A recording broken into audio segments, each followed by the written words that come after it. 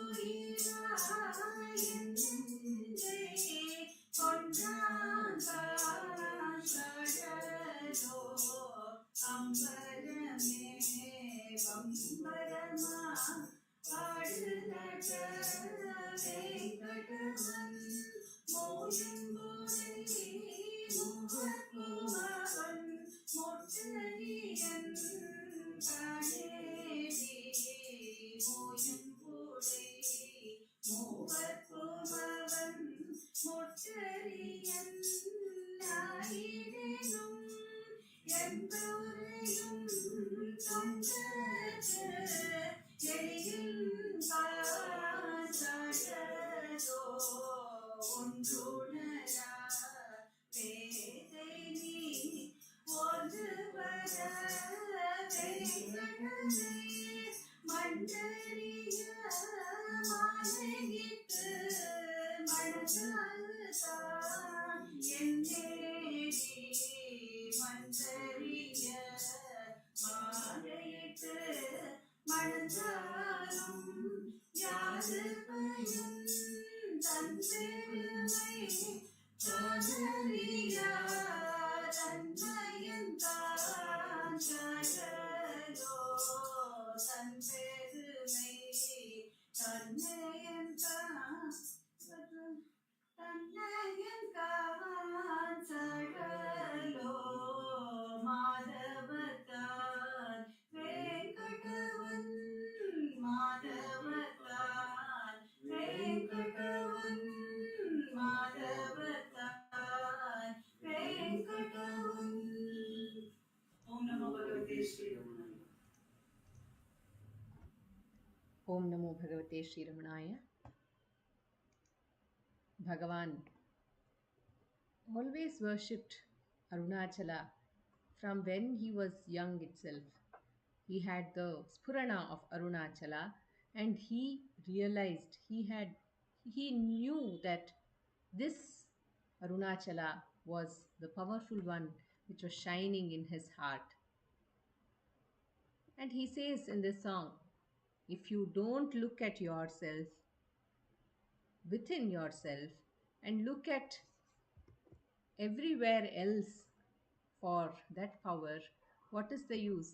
It is like holding a lamp in your hand and searching for darkness. And that light which is shining within us is always there. It is there from the beginning, in the middle, and in the end. And it is there in all the dharmas. Any dharma you go, this truth reveals in all dharmas, Bhagavan says. And if you see this body as the self, then that is wrong. See that which is shining bright and gives the strength to the body, the life to this body to work around. See that power which is shining within us, and that is the Anupama Arunachal. He Shaktiman Arunachal. This is written by Bhagavan himself. I'm going to present to you the Hindi translation by Delhi Ramanatha Shastri. Music is by Srimati Sulochana Natarajan and Shyamala Ji Bhave.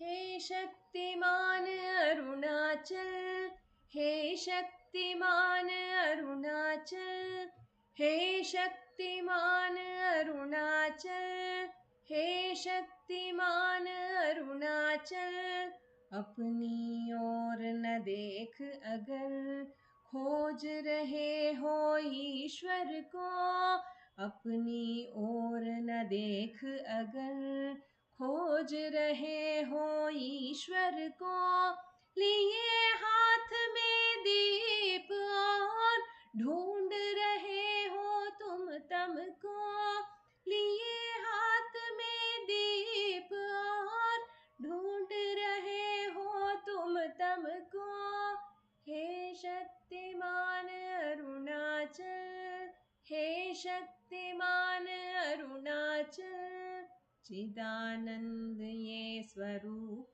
में हो, अंत काल में सुव्यक्त हो।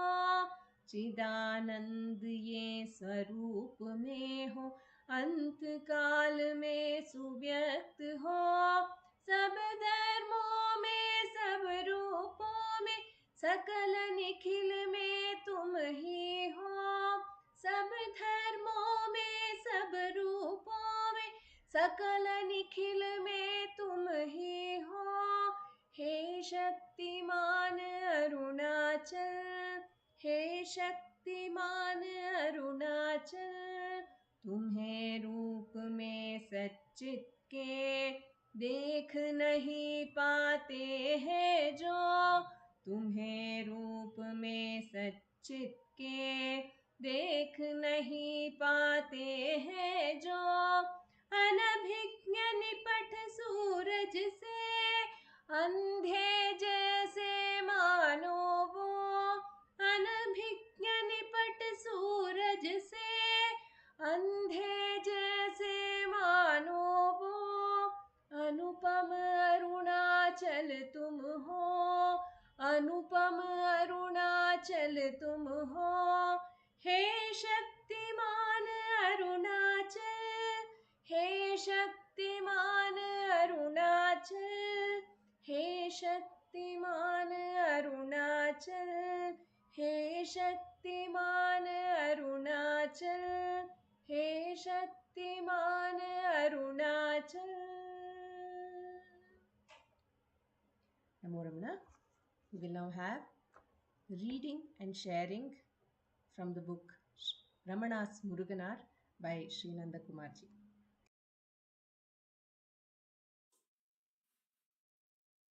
Namo Ramana. In this, the book reading segment of our satsang, we continue to read from Ramana's Muruganar, a birth centenary offering, compiled and edited by our founder president, Shri A.R. Natarajanji. We have completed the account of Kanakamal and we are to embark on the account of Padma Venkataraman, another devotee who was blessed to serve Muruganar. The account is entitled The Blessed Days with Muruganar. The Blessed Days with Muruganar by Srimati Padma Venkataraman. 1947 is a memorable year in Indian history as the year of independence. That year is an unforgettable one in my personal life too. My husband took me to Bhagavan and that opened up an altogether new chapter in my life. By the grace of Bhagavan, I had the rare good fortune of being able to serve Muruganaswamy. I developed a deep devotion for him on hearing about his supreme state from the inmates of the ashram and by reading the Ramana Sannidhi Murai. I used to visit him often and seek clarifications from him about his works. Muruganar had lost his separate identity in Bhagavan. Muruganar, the devotee says, she writes, Muruganar had lost his separate identity in Bhagavan. He would not accept any god except Bhagavan. He was the very picture of humility. On many occasions during my visit to his house, I would notice the eatables, fruits, and even medicines lay untouched. If asked, he would say, Amma, I forgot. He had no consciousness of the body nor a sense of time. His only feast was to enjoy the beauty of Ramana in 1,001 ways through his poetry.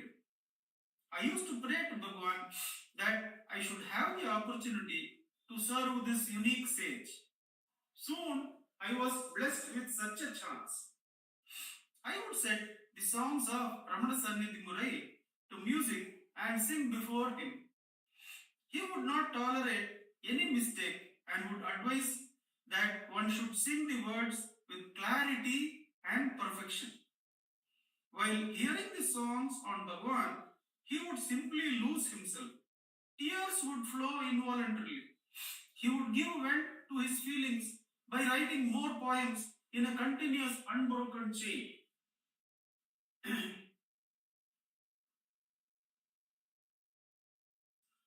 Somasundaram Pillai and his family members had great regard and affection for Muruganar and would send food for him. They had to live for some time for Kadalur. She is narrating how she came to have the opportunity to serve Muruganar Swami. I was then staying in the outhouse of Manavasi Ramaswamy Tata. He too was deeply attached to Muruganar. So he took up this responsibility of serving food to Muruganar Swamigal. In the mid-afternoon or even later at about 1:30 p.m., Muruganar would come for Bhiksha in the scorching sun. You know about Tiruvannamalai, and scorching sun is really scorching. I could not bear the sight and would be moved very much. Once, the wife of Tata had to go out of town. I requested him not to inform Muruganar, for he would then stop coming for Bhiksha. I took over the cooking and prepared several tasty dishes for him the next day. Muruganar came as usual. He was brought to the outhouse where I was staying by Manavasi Ramaswamy Tata. I heard his voice asking for Bhiksha. When I came out, I saw him standing there, full of lustre. I brought the various dishes which I had prepared. Muruganar asked me to put all the items together in a towel which he had brought. What a difficult situation. I had prepared the dishes with different tastes, but he, the jnani without any attachment, seemed to treat all items as one. What a difference between our attitudes and his. I decided that he should not be troubled any further to come for his food in the hot sun. I felt that I should somehow take the food to him personally. So thinking, I went to his place and pleaded for his permission. I would not budge till he gave his consent to my serving the food at his place. He remarked, I am noted for my stubbornness. You beat me hollow if you want. However, he finally agreed that Padman could come and serve him the food where he is. I used to go regularly to his house with dishes and serve them to him at the time convenient to him. The thought that this privilege would be lost to me if aunt returned nagged me. I found a way out. I told Muruganar that out of consideration for the old age of the aunt, I should be allowed to take over. He could not refuse when it was put that way. I managed to convince Tata also with the same reasoning. Thus, I had the opportunity of serving food to Muruganar for several months. Bhagavan's health started deteriorating. Muruganar could not bear this.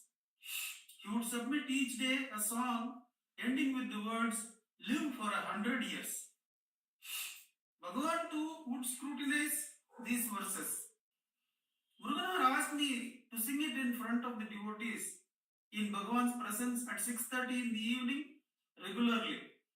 I was only too happy to do so. The old devotees like TPR, Toppaya Mudaliyar and KK Nambiyar would be particularly moved. At the request of Janaki Mata's group, I would sing the songs again outside the ashram. The song for that day would be given to me in the afternoon. I would read it before Muruganar to avoid mistakes while singing in the evening. On the fourth day, I made a mistake while reading it. The words were Unam Ara Nuru Aandu Vaad. Unam Ara Nuru Aandu Vaad, meaning live healthily for 100 years. I read it as something else.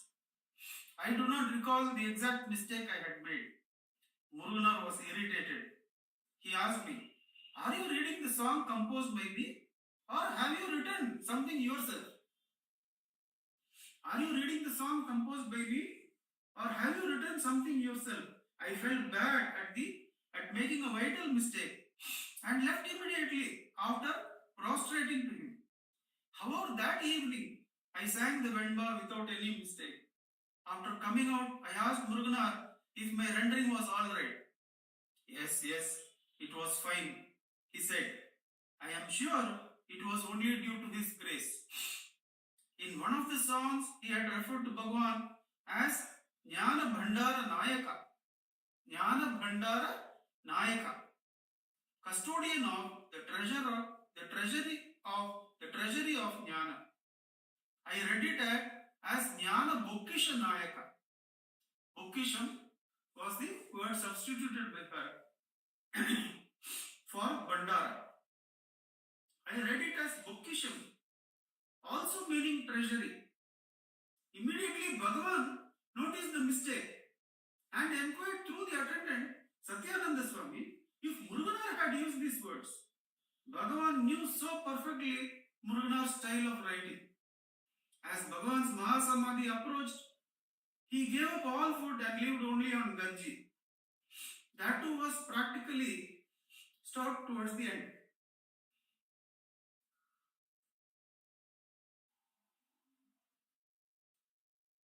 All this distressed Muruganar. When Bhagavan attained Mahasamadhi, Muruganar could not control his grief. He rolled on the ground, unable to contain his sorrow. The pain of physical separation was too much for him to bear. Other devotees like Premji had to somehow console him. It was not that Muruganar was unaware that Bhagavan's presence envelops the entire universe. Yet, such was the physical intimacy that the cutting of the bonds made him inconsolable. After Bhagavan's Mahasamadhi, most of his devotees left the ashram for pilgrimages to different sacred places associated with Shiva. Muruganar was taken to Melai Shivapuri by the devotee Chettiya. Kanaka and I also went to sacred places. When I returned alone after some months, I could not find any suitable place to stay. The ashram authorities permitted me to occupy a room in Dr. T.M.K.'s house, where Muruganar used to stay. I was given the room adjacent to his. They had locked up his belongings in a room. What belongings? Just one bench and a bundle of books. Suddenly one day, a devotee came and cleared up Muruganar's room, saying that he was returning. I was simply delighted. This would give me the rare opportunity of serving him again, this time at close quarters, and to learn about Bhagavan's teachings directly from him. What can I say? Surely it was only the showering of grace on me by Bhagavan. Muruganar Swami came the next day. I had prepared food for him that day. He also agreed to take it, but added, "Do not cook for me from tomorrow. Everything will happen as it should." It is difficult to describe how heart-rending these words were. Somehow I managed to gather the courage and told him, "How can I stay in the next room and yet not serve you?" Muruganar relented. "All right, I give consent only subject to one condition. Some lady should sleep with you at night." Then I was only 22. I was moved by his concern for me. It was like a mother keeping a watchful eye on her grown-up daughter. In those days, water was quite a problem. The houses were not near either. I requested Shantamal Granny to sleep with me.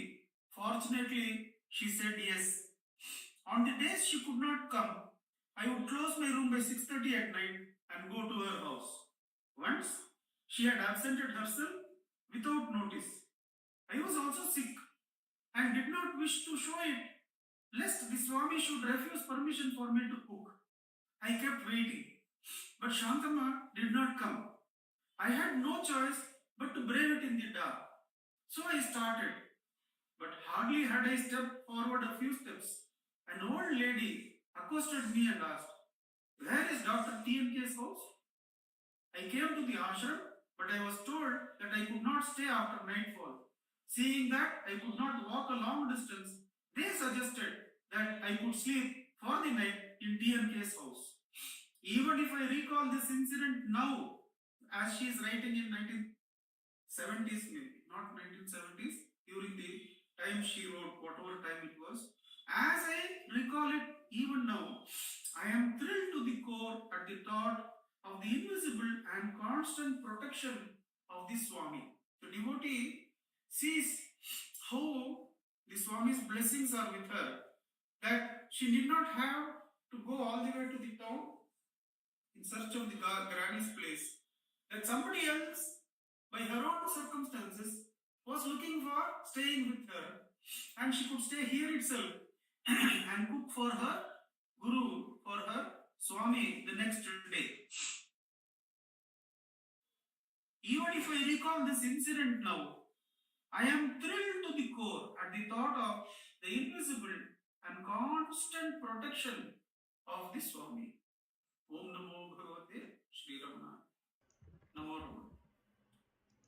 Namo Ramana. You now have a self-enquiry session which will be led by Sri Dileep Simha. Namo Ramana.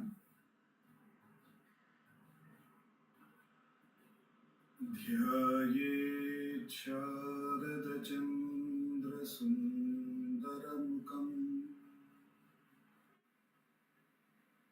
ताम्रारविन्देक्षणम् भक्ताभीष्टवराभयप्रदकरम् कौपीनमात्रोज्ज्वलम् स्वात्मानन्दरसानुभूतिविवशम् सर्वानवद्याङ्गकम् श्रीमन्तं श्रीरमणीश्वरं गुरुवरं योगासनाध्यासितं ध्यायेत् श्रीरमणीश्वरम्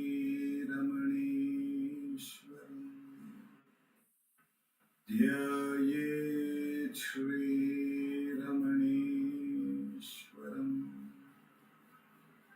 ध्यायेत् श्रीरमणीश्वरम्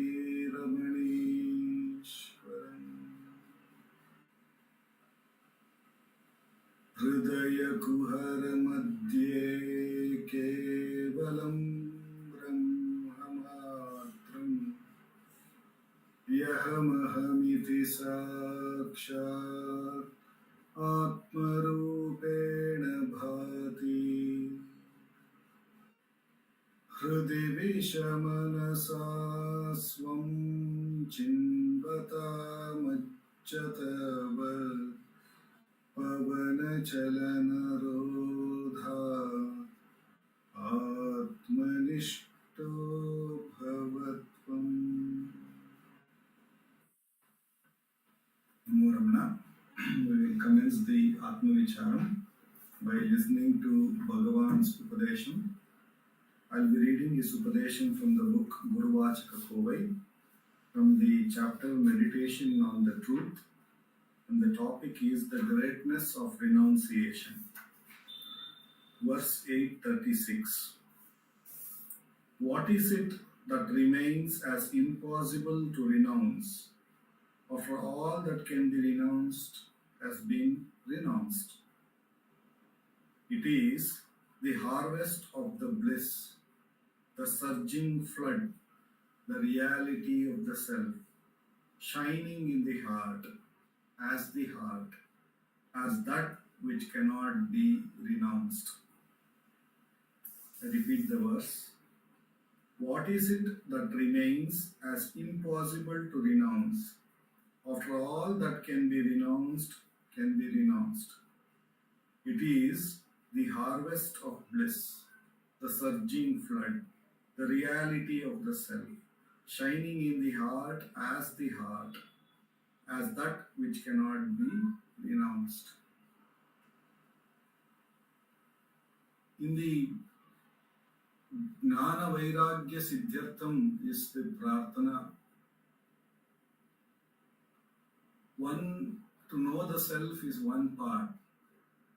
The Vairagya, to renounce everything that can be renounced, meaning the very idea of something apart from self exists.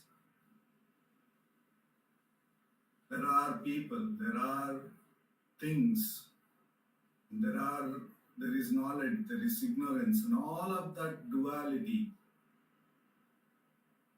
When we renounce all of it, then when we see that everything is that one thing, which in its presence everything else seems to exist. In its presence everything else seems to be known.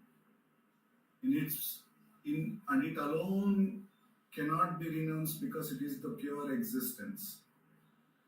So, an existence cannot be made non-existent. And if that can be made, who would be there to see that it is non-existent? So, existence alone is. So, when we renounce everything, every other concepts, mental, all things which bring a sense of subject and object and the knowing, the knower, known, and the triputis, when all of them are renounced and one starts to rejoice that pure self that one is, then that is called the harvest of the bliss, the surging flood, the reality of the self. So it is very important to understand that we need to renounce these ideas of duality. That is only caused by ignorance. When the I rises, then the first separateness rises because one becomes an individual. And then many other separateness automatically spring forth from it. However, when we need not renounce all the other things because all of them rise only because of the I, the first and the foremost duality, the first and the foremost separateness. It is only an idea, therefore it is not real. So Bhagavan asks us to diligently inquire, who am I? And when we truly put this question, who am I, in all sincerity, in all its earnestness, then it will be found to be only a thought, only an idea, only a concept. In reality, what we have been always calling I is our own existence, which is direct experience. All other things may be indirect. I may have to see through the eyes, I may have to contemplate through the mind, I may have to understand through the intellect. Whereas this pure presence of oneself is the direct experience, and Bhagavan has given this, that when we sit in a dark room and there is not much of a light, if somebody says, is somebody here? We will say, yes, I am there. So that existence and its knowledge is directly experienced by oneself of oneself. That anubhava is always there, but all other things are through some other instrument. So when we stay with that direct experience and renounce all other things which only come due to the false attention to something which is not, and that which is not appears to be because of one's own existence and one's own attention and to that and making it also exists, seemingly exists. Therefore, when we inquire and renounce everything, and when that pure Gnana Vairagya is held on, then the bliss alone will be there, because there is no other thing apart from it. That alone will be surging like a flood, says Bhagavan. That is the true knowledge. Being the self is knowing the self. That is the reality of the self, says Bhagavan. And that is really as shining as the heart of everything. Because all other things, when we say it exists, it is because of this existence. When we say all other things are known, it is because of the awareness. Therefore, this is the heart of all the heart. It is the heart of everything. And therefore, Bhagavan says, when we go and remain as that, that is really the shining of the heart as the heart. And that cannot be renounced at all. So, that is why Bhagavan has given us Atma Vicharam, to recognize this natural truth of ourselves being the one which cannot be renounced. And by inquiring, all thoughts, including the I thought, is renounced. All separateness is renounced. That is the power of Atma Vichara. It makes us experience the natural truth which alone is. Effortlessly is. No effort, no knowledge, nothing is required. It is ever present and it is ever continuous. And only by removing the attention to that, all to the divisions, we can see it vividly. And therefore Bhagavan has given Atma Vichara, which when thoughts rise, no matter how many kinds of thoughts it may be, good, bad or ugly, no matter how many thoughts are, they are all objects, there is a division. And if we sum up all of them and ask to whom is this, it will always be to me. And therefore, when we inquire who am I, and look at that foremost division, then the attention, when it turns to the quest of I, to the source of I thought, then and there we see the unbroken truth, ever shining, ever present. And when we renounce all thoughts and only rejoice in that ever-present truth, that is the real experience of the self, says Bhagavan. With his abundant grace, for the next 10 minutes, let us practice Atma Vichara.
Namo Ramana.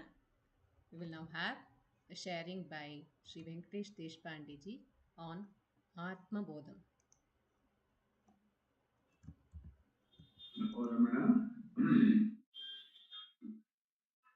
Oh.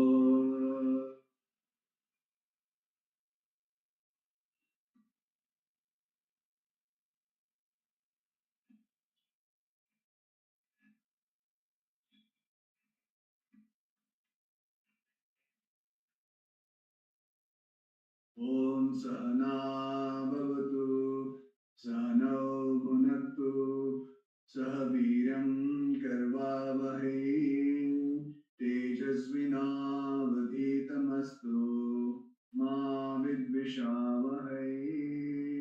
Om Shanti Shanti Shanti.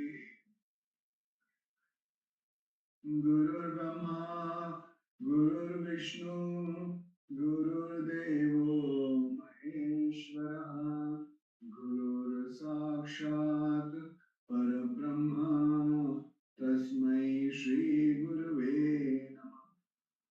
Dhyanamoolam Gururmurti, Pujamoolam Gururpadam, Mantramulam Gururvakyam, Mokshamoolam Gururbrahma, Mokshamoolam Guru.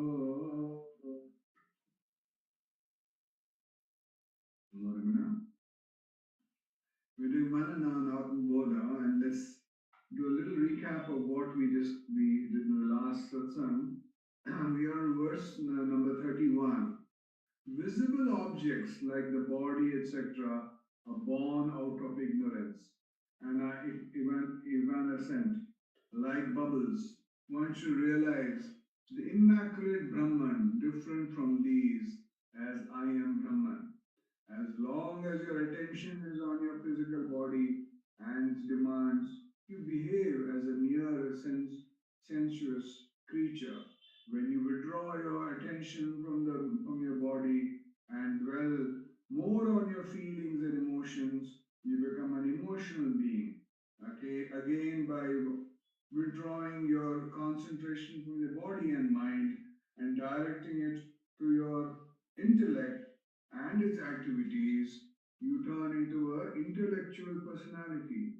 Likewise, when you withdraw from all these, the three equipments, and powerfully suggest to yourself that you are the Supreme Self, you will assert your true real nature, the all-pervading reality. Thus, continuing to contemplate and meditate upon the self, you merge with Brahman. To realize Brahman, you must first study, analyze, and discriminate the perishable nature of the body, mind, and intellect, and the world of plurality from the imperishable self. Thereafter, negate the perishable world and assert the imperishable self as real by repeatedly suggesting to yourself, I am the Supreme Self, I am the Supreme Self, I am the pure Brahman. By this process, you get more and more established in Brahman. So, next we will do Manana on verse number 32. I request Sapna to kindly read the verse for us.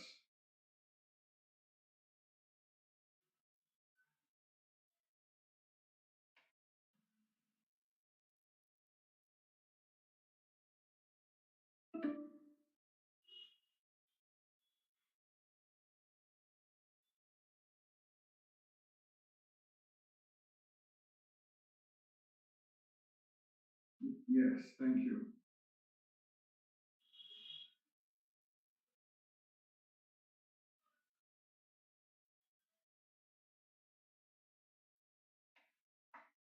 हन्यत्वा न मे जन्म जराका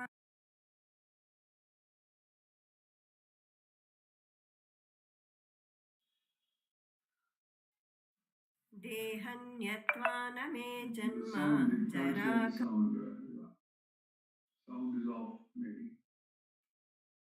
देहन्यत्वा न मे जन्म जराकार्ष्यालयादयः शब्दादिविषयैः साङ्गः निरीन्द्रियतया न च देहन्यत्वा न मे जन्म जराकार्ष्यालयादयः शब्दादिविषयैः साङ्गः निरीन्द्रियतया न च.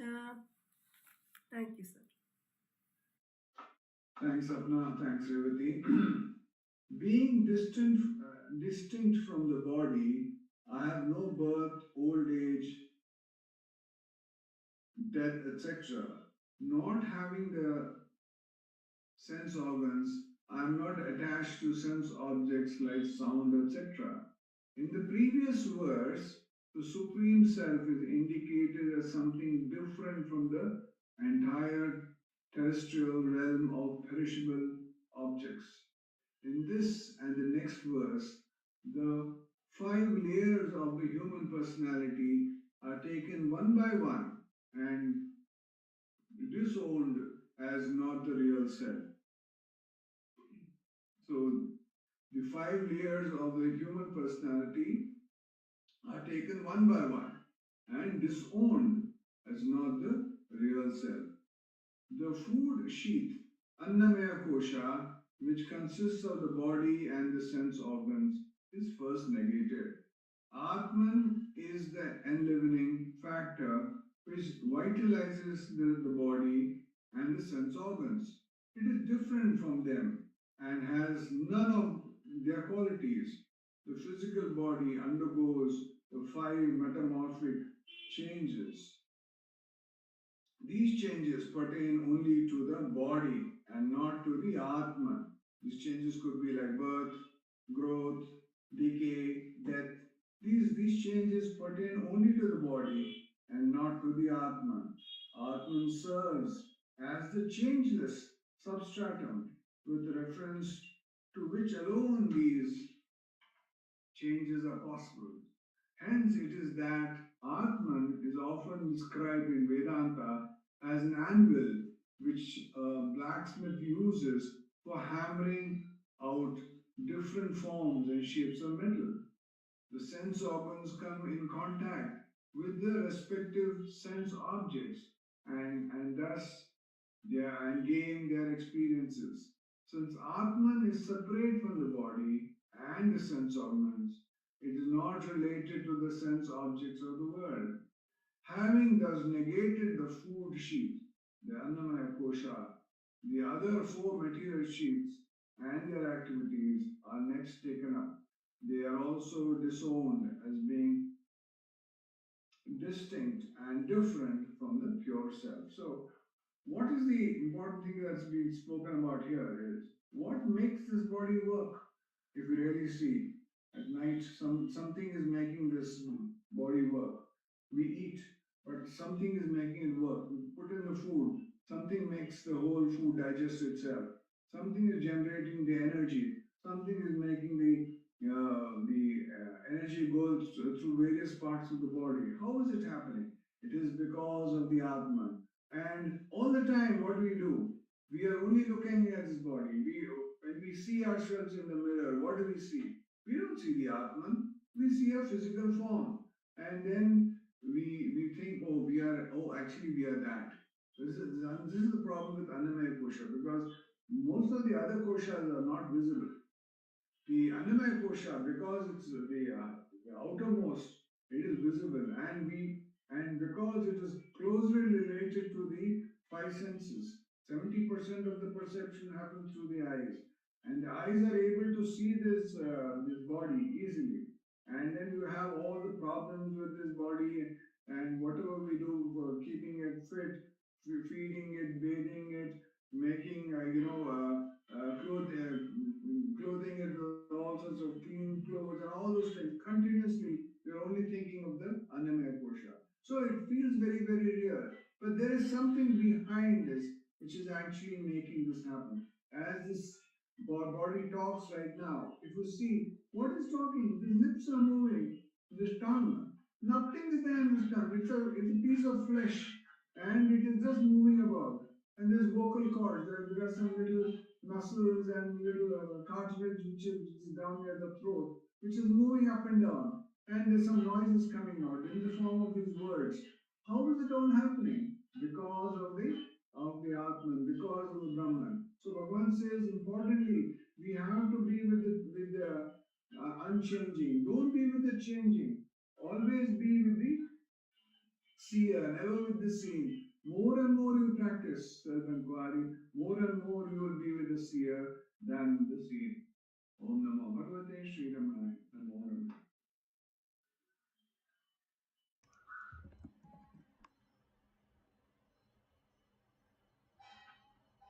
Thank you. Namo Ramana. We will now have Ramanacentre, which will be shared by Sri Ujwal Jagadeesh.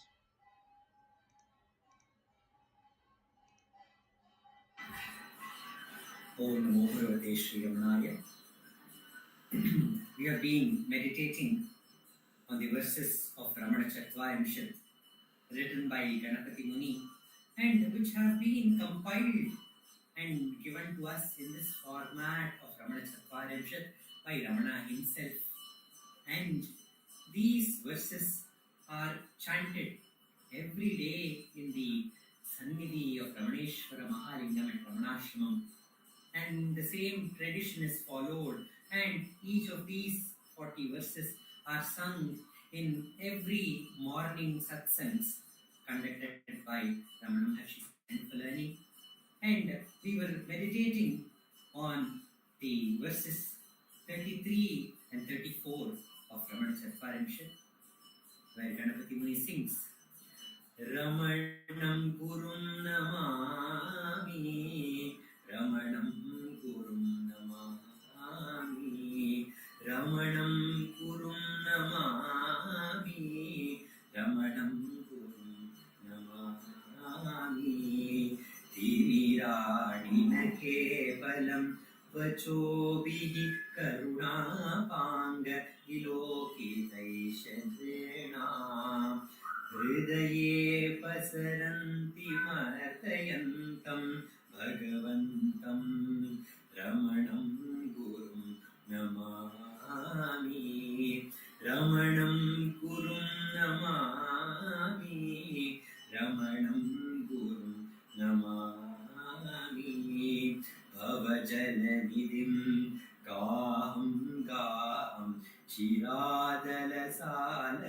Chiradalasan Padajalaruha Dvandvadipam Stritam Stava Samprati Ramana Bhagavan Kalyanana Niketana Pahinaha Sadayadayaya Sittair Bhaktana Paga Vilokitaihi Ramanam Gurum Namami, Ramanam Gurum Namami, Ramana Guru Vige Namana, Ramana Guru Vige Namana, Kattaleya Kevala Vachana Dindallade, Karuna Kataksha Dinda Marisi.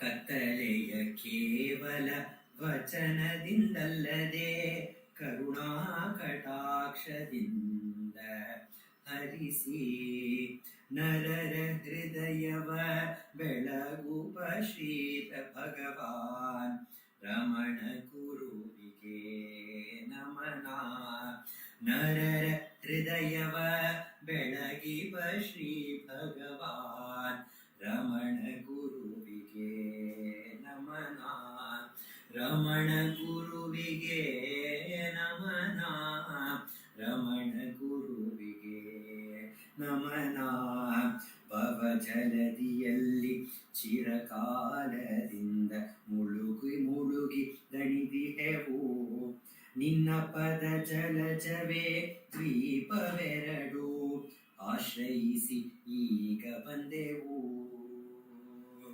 Ramana ದೇವನೇ ಸಕಲ ಒಳಿತಿನ ನಿಲಯನೆ ರಕ್ಷಿಸೆಮ್ಮ ದಯೆಯ ಸುರಿಸು ದೀನರಿಗೆ ನಿನ್ನ ಕಣ್ಣಂಚಿನ ನೋಟದಿಂದ ರಮಣ ಗುರುವಿಗೆ ನಮನ ರಮಣ ಗುರುವಿಗೆ ನಮನ ರಮಣ ಗುರುವಿಗೆ ನಮನ. Ganapati Muni says, salutations to Ramana, who just by his glance he destroys all the darkness which is covering the devotees, and he is the only savior, he is the only refuge for those who are tired, drowning inside the ocean of Bhavasagar. I remember a story of a lady who was just married to her love of her life, and she and her husband, soon after their wedding, they had gone for a honeymoon to a place where there is a beach. And when both the husband and wife, newly married, were enjoying their company in that beautiful atmosphere of a beach, in front of the eyes of that lady, a huge shark attacked that man and took him away inside the ocean. And the lady was very, very struck with grief, and she could not console herself. And she, in that anger and in that disappointment, she was filled with this anger, saying that there is no power called God. If that power called God, which is all merciful, which is full of compassion, love, if that exists, then this would have not happened to her, and her husband would not be dead today. And she went on to meet various great spiritual leaders, great religious leaders, and she used to have a debate with them. And in every debate, she used to prove her point that there is nothing called God, and there is no that all-encompassing love of God is only a myth, and there was nothing like that. And she went on debating like this and making everyone fail in the debate, and with that anger and with that aggression, she came to various places, and she was guided to come to Tiruvannamalai to see Bhagavan Ramana. Since she was a foreigner, she was directed towards the Osborne's house, where Lucy Osborne was there, and Lucy Osborne welcomed her, and she got to know that this lady had come to see Bhagavan. So she called her little daughter, Kitty Osborne, and told, Kitty, come here, take this lady to Ramana's hall. And Kitty describes that when she held the hand of that lady, there was this fire of anger which was oozing out from her. She could not hold the hand. She could feel that the vibrations of that anger was affecting that little girl, and she was waiting to leave the hands and run away. But she had been given this duty of dropping that lady to the hall of Ramana. So she quickly took her and left her in the hall, and she went away, happily playing with her friends in the Ramanashramam. And the lady met Ramana, and the kitty came back to take that lady back to their house, because it was time for lunch, and Lucy Osborne would have cooked a lunch which is suitable for a foreigner. So she was being taken, and now when Kitty held the hand, Kitty felt cool vibrations. She was feeling that there was a great transformation which has happened. The lady is looking much more calm and peaceful and full of joy. And she took her back to her house, and she was waiting for her mother to ask the question, what did Ramana say? And she wanted to listen to what Ramana said, which transformed her like this. And she was waiting, and the mother was asking some other questions and not coming to this point of asking what happened in the Ramana's presence. And at last, the tapasya of Kitty came to fruition when the Lucy Osborne asked, what did Ramana say? And the lady told, nothing was spoken. He did not speak a word, but he just saw me with that compassionate glance.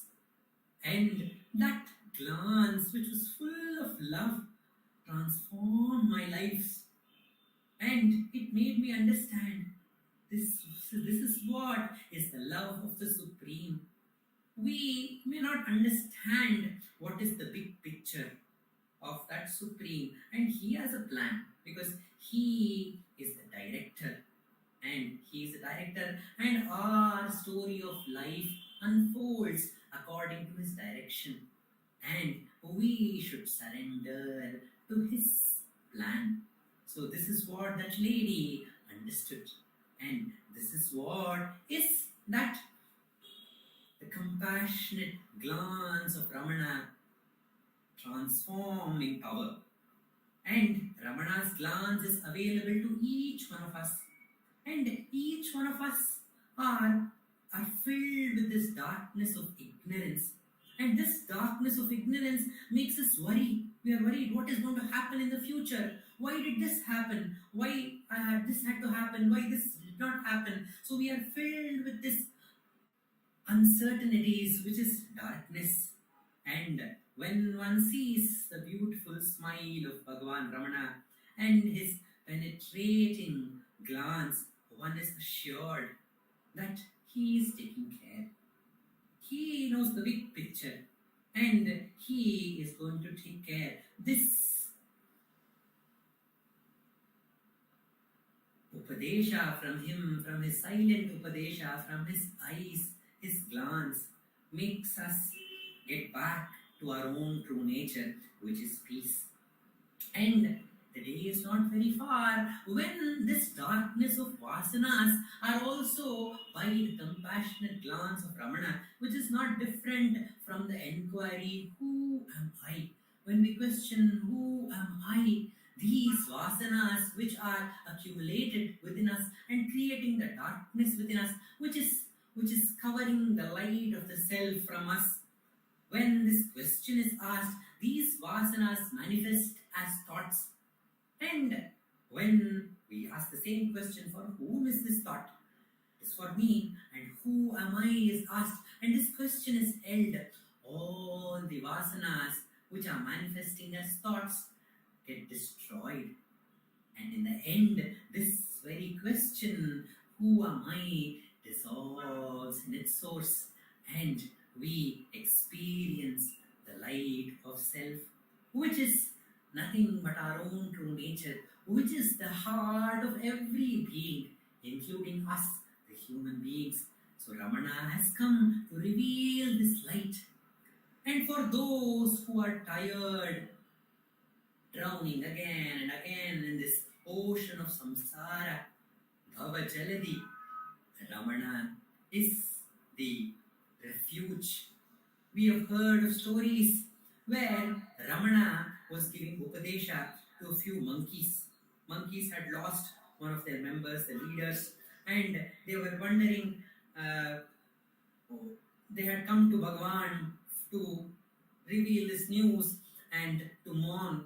And Ramana spoke to them and they told, this life and death comes and goes. The body's nature is to die. So the body alone dies, but the power within, the self, the God's power within is deathless.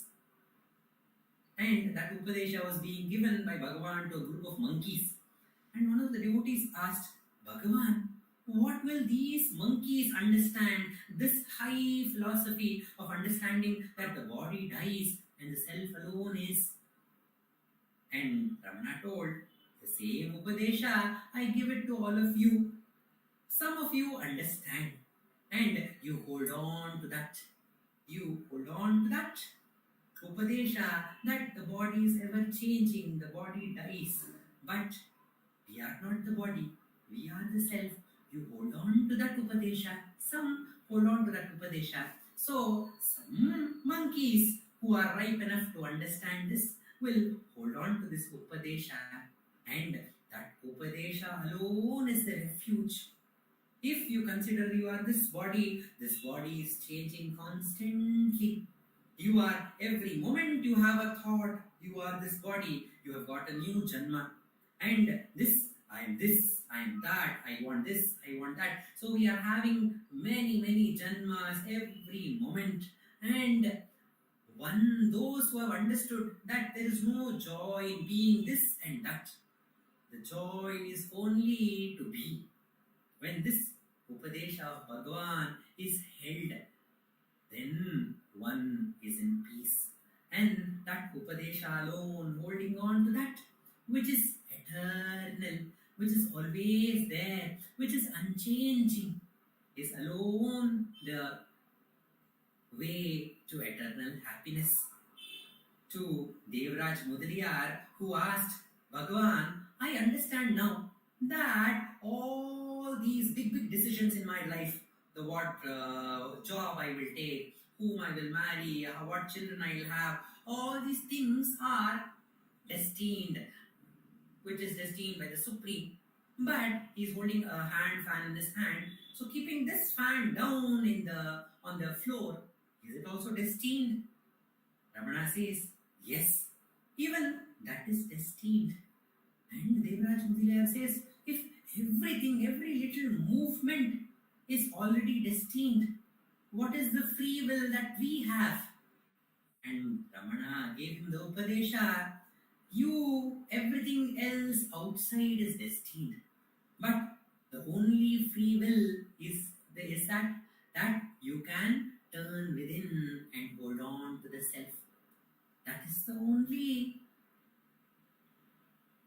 free will that we have. That is the only thing that is given to us. We cannot change the situations. We are again and again born as different roles that we play. But the only thing we can do is not to attach up to the roles that we play, but to understand that we are beyond the role. We are the basis for all the roles, but we exist even when we are playing no role. When the Vesha Hanata Swatma Darshanam, when the Vesha, all the roles that we are playing, all that becoming that we are doing, when that is dropped, when we are just as we are, then alone we can find the eternal happiness. And this self is the only refuge. They are the only Dvipa in this Bhavasagara. And that Dvipa is not different from the 2 feet of Bhagavan Ramana. They are the twin Dvipas, says Ganapati Muni. Let us all hold on to that Dvipa so that we are saved from this Bhava Jalati.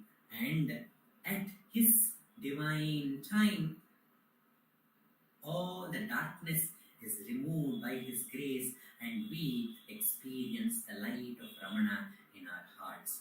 Om Namo Bhagavate Shri Ramanaya. Namo Ramana. We'll now have the sharing of Ramana Ashtottara by Dr. Shaka.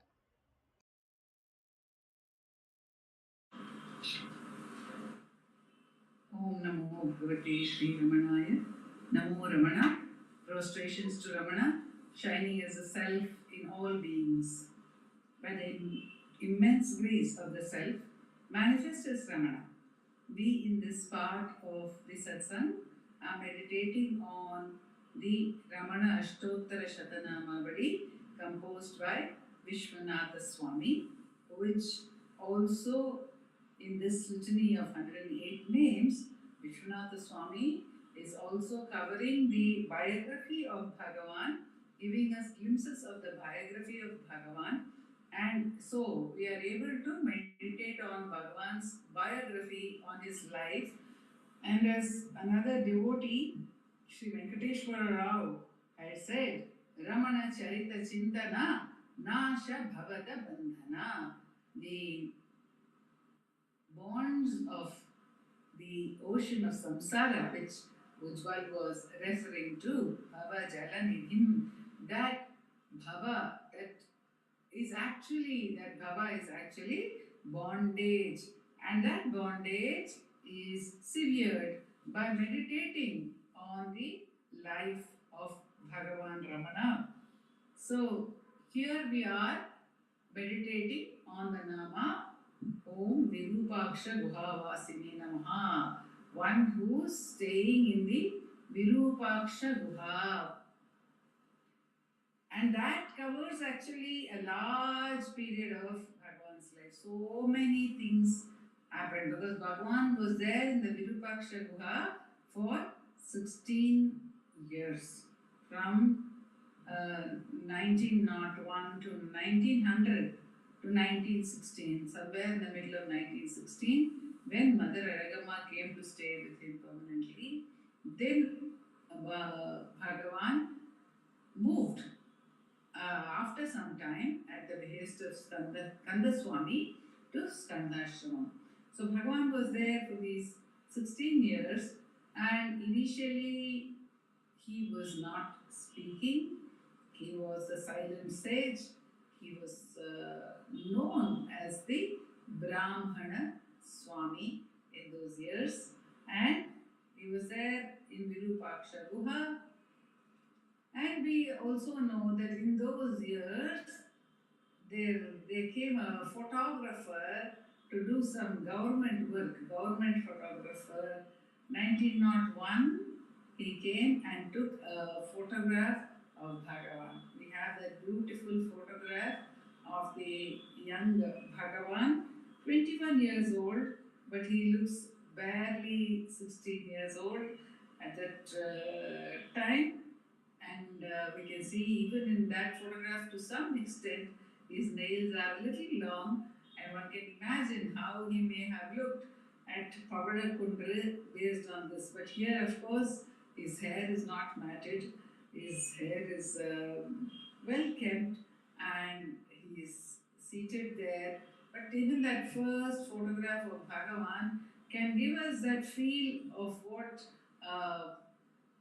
which Jagadeeshwara Shastri describes in his Dhyana Shloka of Bhagavan, Swatmananda Rasanubhuti Vivasham Sarvana Vadyangakam.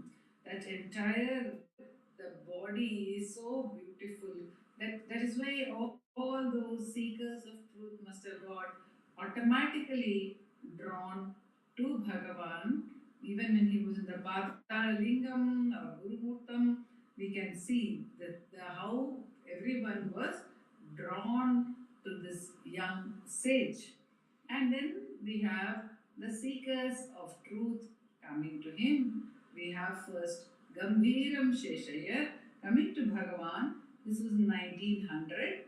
Soon after Bhagavan came to Virupaksha cave, and Gambhiram Sheshaya has asked many questions of Bhagavan, plagued Bhagavan with many doubts, including because he had been reading Swami Vivekananda's Raja Yoga. Based on that as well, there are questions which he has asked of Bhagavan, and Bhagavan gave the answers, writing on a slate, writing on the sand in front of Virupaksha cave, or sometimes probably writing with some charcoal on the rock. And this is a way in which Bhagavan has given the answers. Subsequently, we find that Shiva Prakasham Pillai came in 1901 and asked questions of Bhagavan and got answers in a similar manner. Why we remember these two seekers specifically and we owe them a great debt of gratitude is because Gambhiram Sheshayar and Shiva Prakasham Pillai both have kept a record of the answers given by Bhagavan, and those have been published for the benefit of seekers of truth for eternity as self-enquiry, as the books Self-enquiry and the very famous Who Am I? Vichara Sangraham and Nanya. So these two books have been published and given to us. That happened when Bhagavan was in Virupaksha cave, in the early years when Bhagavan was in Virupaksha cave. Then if we look at various incidents which happened when Bhagavan was in Virupaksha cave, there are many, must have been countless people coming to Bhagavan, children coming to Bhagavan, Humphreys came to Bhagavan. All this happened after Ganapati Muni came to Bhagavan in 1907. In 1907, Ganapati Muni had seen Bhagavan even earlier. While Bhagavan was staying in the Virupaksha cave, he would sometimes stay also in the summer months in the mango tree cave.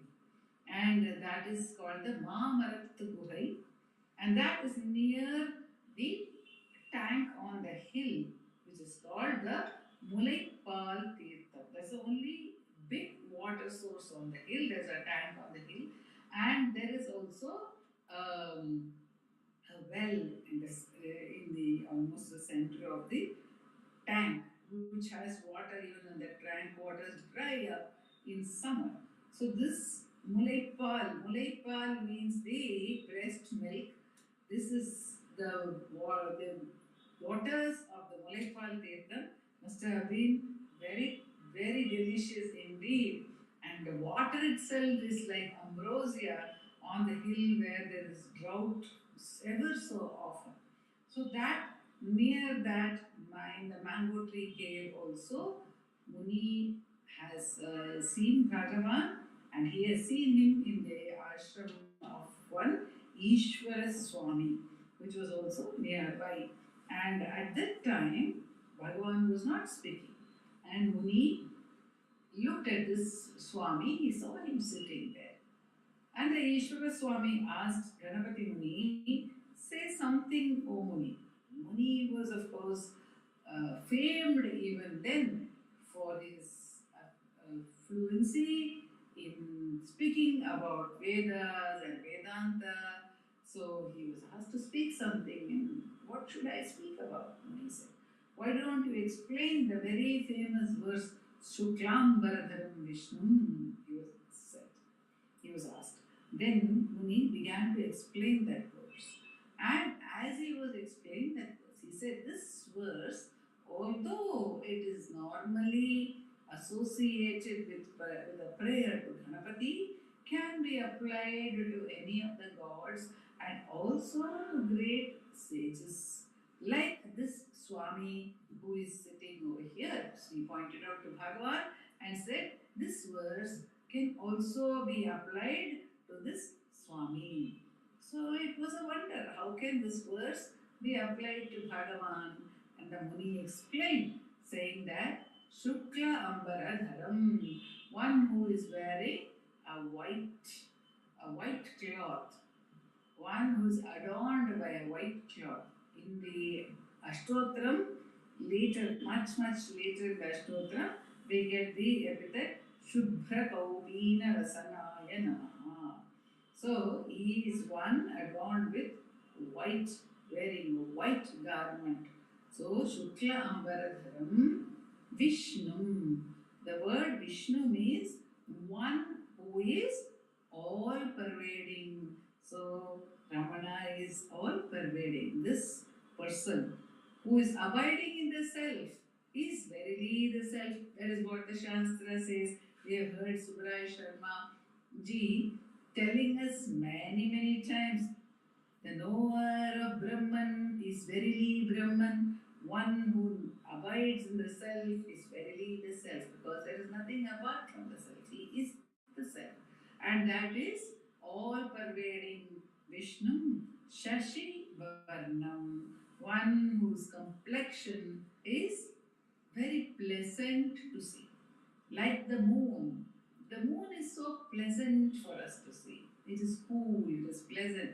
That's why everything beautiful is often compared to the moon, and the beautiful face of the goddess, and the beautiful face of Bhagavan. Dhyaye Sharada Chandra Sundara Mukham. So it's compared to the moon, Shashivarnam, that means very pleasant in complexion.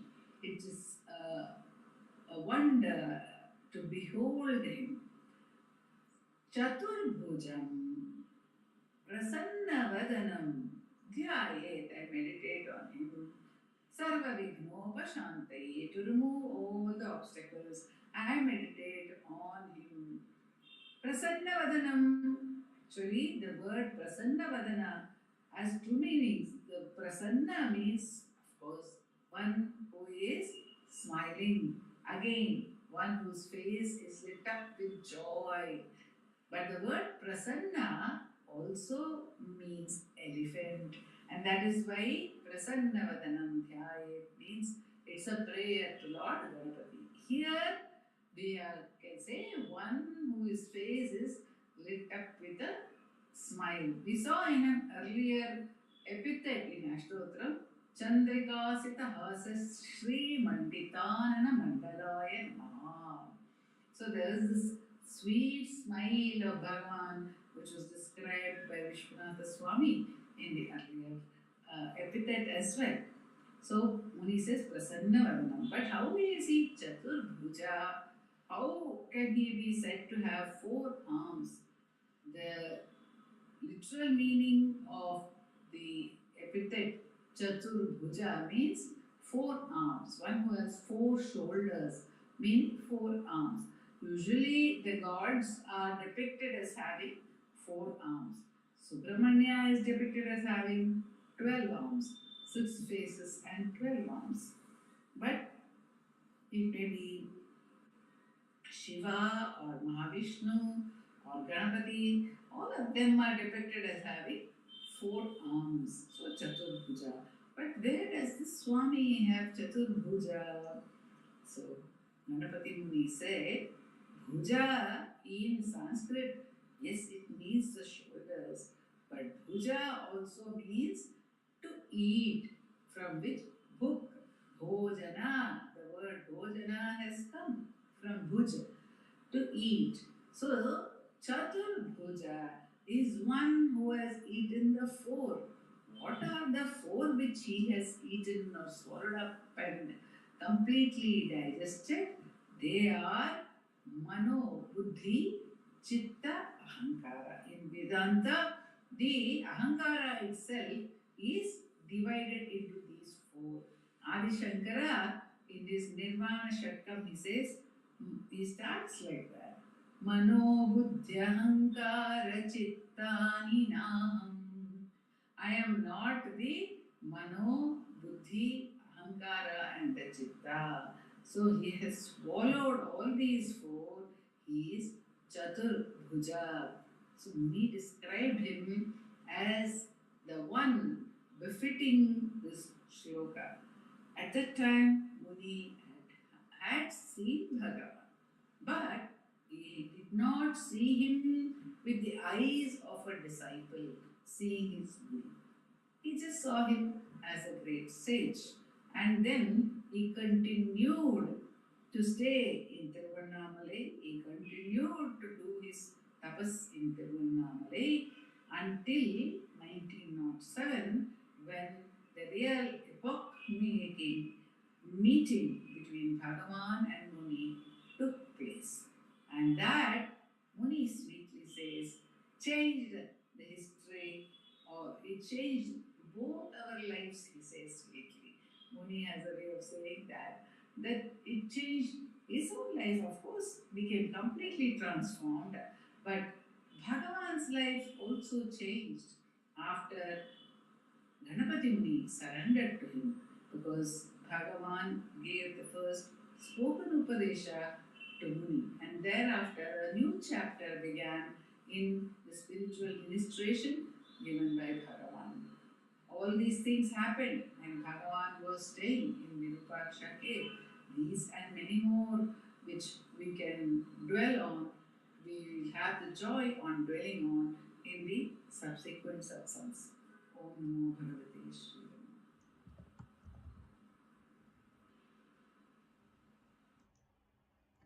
Ramana. Namo Ramana. We will now have the chanting of Arunachala Aksharamanamalai by Srimati V. Radha.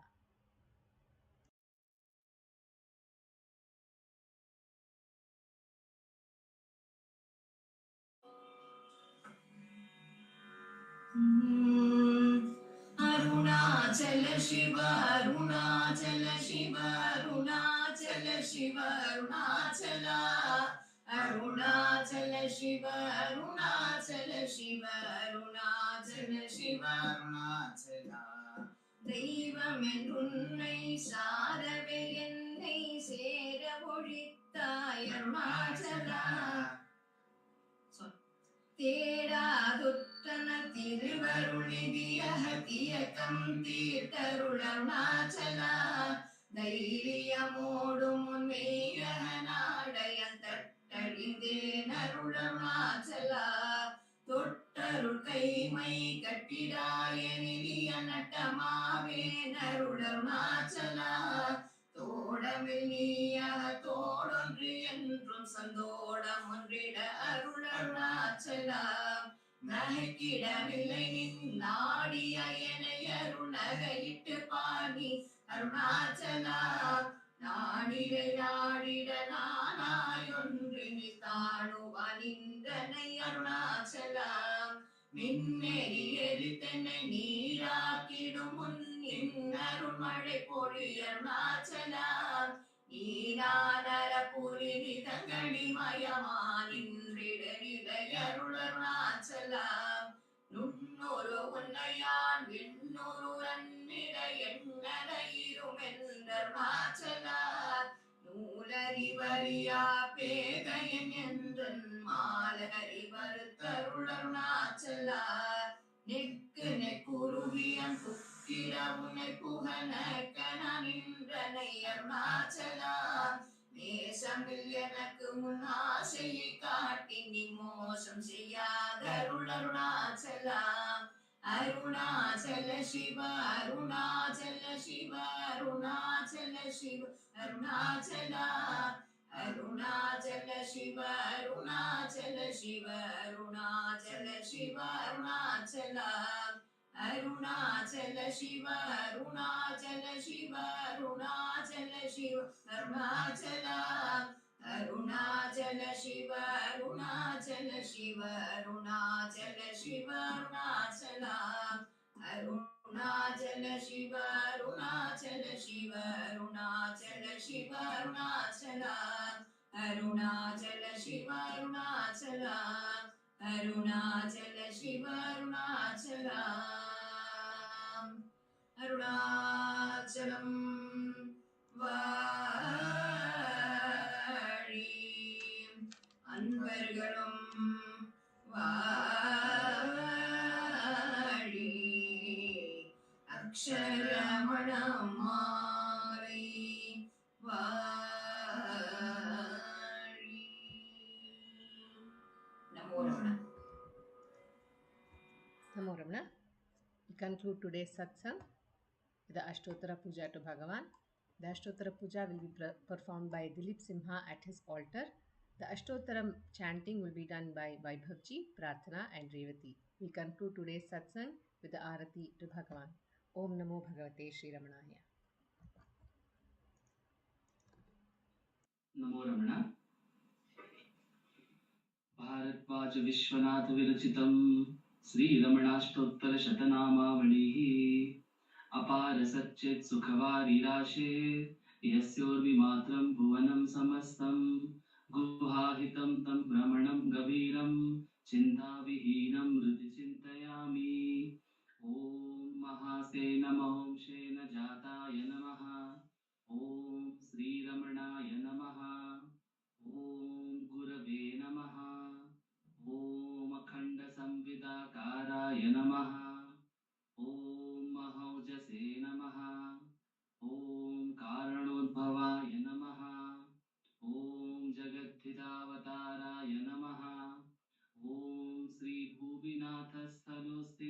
नमः।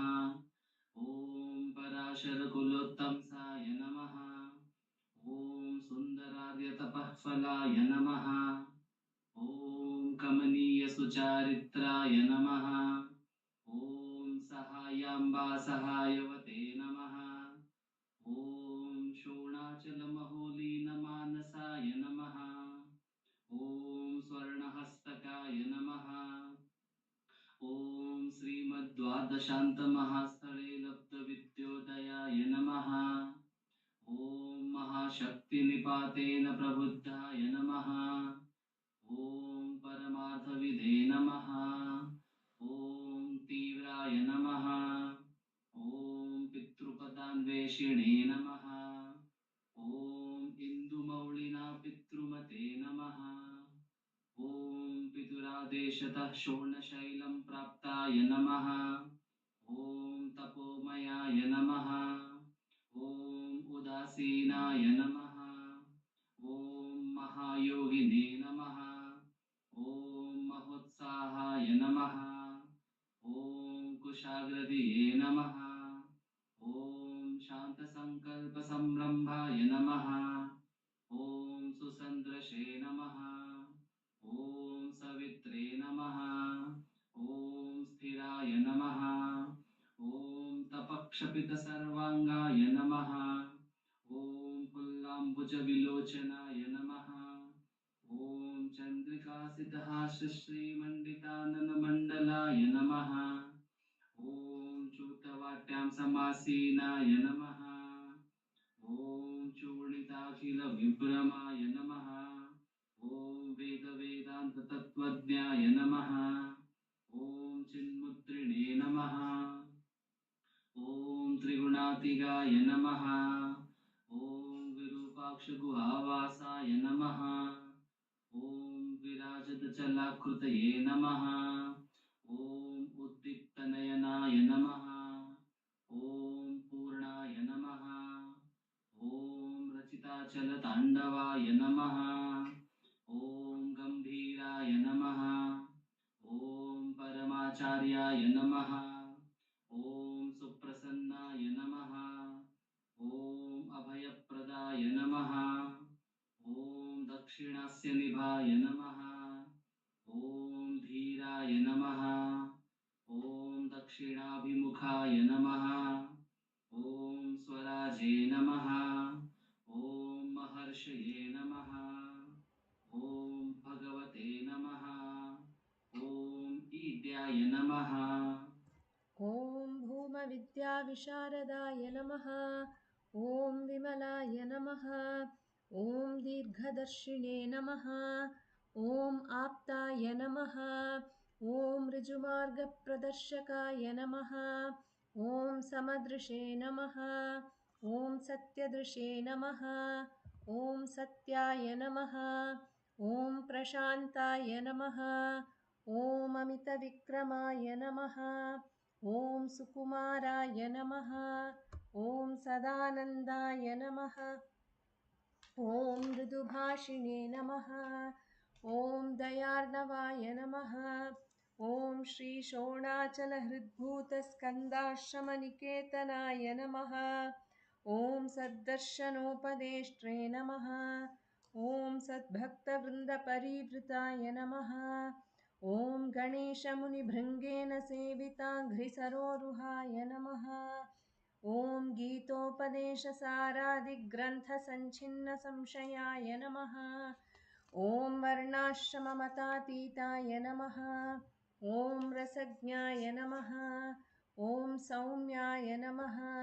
ॐ आत्मवते नमः। ॐ सर्वावनिमतस्थानाम् आराध्याय नमः। ॐ सर्वसद्गुणिने नमः। ॐ आत्मारामाय नमः। ॐ महाभागाय नमः। ॐ मातृमुक्तिविदायकाय नमः। ॐ विनताय नमः। ॐ विनुताय नमः। ॐ विप्राय नमः। ॐ मुनीन्द्राय नमः। ॐ पावकोज्ज्वलाय नमः। ॐ दर्शनादघसंहारिणे नमः। ॐ मौनेन स्वात्मबोधकाय नमः। ॐ हृच्छान्तिकरसान्निध्याय नमः। ॐ स्मरणाद्बन्धमोचकाय नमः। ॐ अन्तस्तिमिरचण्डांशवे नमः। ॐ संसारार्णवतारकाय नमः। ॐ शोणाद्रीशस्तुतिद्रष्ट्रे नमः। ॐ हार्दविद्याप्रकाशकाय नमः। ॐ अविच्युतनिजप्रज्ञाय नमः। ॐ नैसर्गिकमहातपसे नमः। ॐ कमण्डलुधराय नमः। ॐ शुभ्रकौपीनवसनाय नमः। ॐ गुहाय नमः। ॐ दण्डपाणये नमः। ॐ कृपापूर्णाय नमः। ॐ भवरोगभिषग्वराय नमः। ॐ स्कन्दाय नमः। ॐ देवतमाय नमः। ॐ अमर्त्याय नमः। ॐ सेनान्ये नमः। ॐ पुरुषोत्तमाय नमः। ॐ श्रीरमणभगवते नमः। श्रीरमणाष्टोत्तरशतनामपूजां समर्पयामि।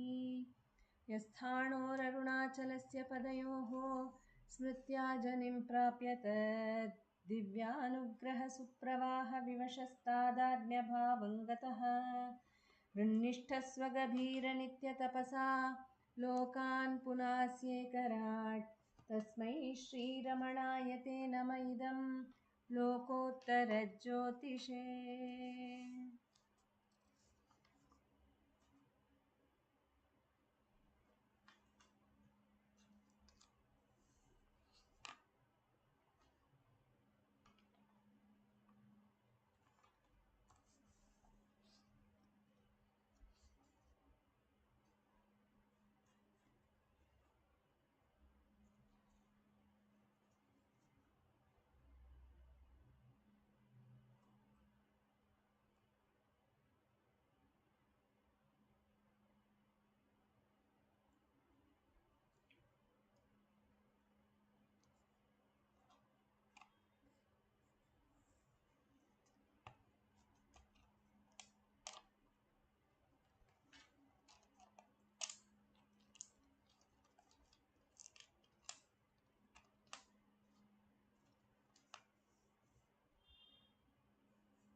नमो नमो नमो रमण सदाशिवप्रभावरण नमो महर्षि नमो महर्षि नमो नमो नमो रमण सदाशिवप्रभावरण नमो महर्षि नमो महर्षि दर्शनसुखमङ्गलमुखसकलजीवहितसम्मुख ब्रह्मसंज्ञे सदा तुष्ट सदा हृष्ट सदा शिवानन्दपुष्ट परममहर्षि ब्रह्मनिष्ठ समदर्शी नमो नमो नमो रमण सदाशिव प्रभावरण नमो महर्षि नमो महर्षि ನಮ್ಮ ಮನವದೊಂದು ಕಾಡು ನೀನರಿತಿಹೆ ಅದರ ಜಾಡು ಹಿತವನರಿತು ಈಡುತೆಮ್ಮ ಕೊರೆಯ ತಣಿಸಲೈ ಬೇಡಲೆಂದು ಬಂದ ನಾವು ನೋಡಿಯೇ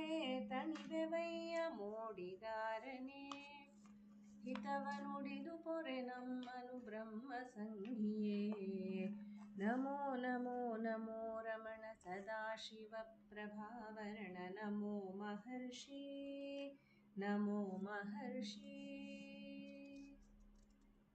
बोलो भगवान श्री रमण महर्षि की जय।